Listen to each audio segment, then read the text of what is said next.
पश्चिम विदर्भ के अमरावती में त्रिकोणीय मुकाबला देखने को मिला। अमरावती सीट पर बीजेपी की प्रत्याशी नवनीत राणा को आखिरकार कांग्रेस के बलवंत वानखेड़े ने पराजित किया।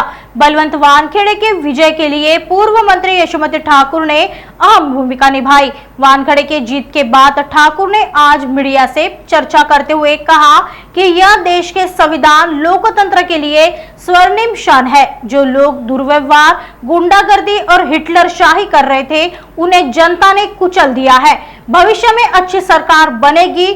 समझदारी से काम करने वाले सदस्य सरकार में रहेंगे। संविधान के रक्षक अब से देश पर शासन करेंगे। हमारा मानना है कि कुछ चर्चों की जाति धर्म में दरार पैदा करने की मंशा अब नहीं चलेगी।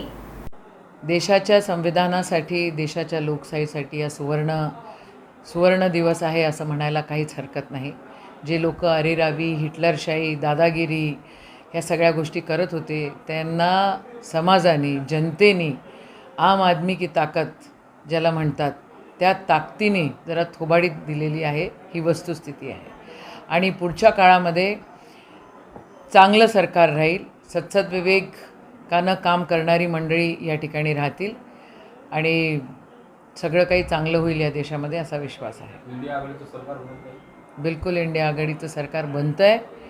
चंद्रबाबू नायडू असो, नितीश कुमारजी असो, सगळेजण एकत्र येत आहेत आणि सगळ्यांना संविधान व्यवस्थित सुरक्षित ठेवायचं आहे आणि संविधानाचे रक्षक आता या देशावर राज्य करतील। हितून पुढे जाती धर्माचे तंटे करण्याचा जो काही मानस काही मंडळी करतात ते अजिबात करू शकणार नाही, याचा विश्वास आम्हाला आहे। आदरणीय राहुल गांधीजी यांनी जी भारत जोडो यात्रा काढली होती, त्याचं यश आपल्याला सगळ्यांना दिसतंय। काही भाऊ आहे आमचा, उगाचच वाहवत जावं नाही माझ्या दादा, आशिष दादा, काय काय तुम्ही बोललात। आणि आवर्जून आज माध्यमांच्या समोर हे मला बोलावंसं वाटेल की सगळ्यांनी काँग्रेसला देखील दुय्यम दर्जा दिलेला होता। फक्त सेना आणि राष्ट्रवादीचं बोलणं होतं, पण काँग्रेस तेवढ्या ताकदीनिशी आहे आणि संविधानाचं रक्षण करते। महाविकास आघाडी म्हणून आम्ही सगळेजण सोबत आहोत। आमचे नेते सन्मान्य राहुल गांधी, आमचे प्रदेशाध्यक्ष, आमचे बाकीचे सगळे नेते ह्या ठिकाणी सोबत होते आणि याचं यश, घवघवीत यश आपल्याला दिसतंय। नागपुर समय, गली से दिल्ली तक।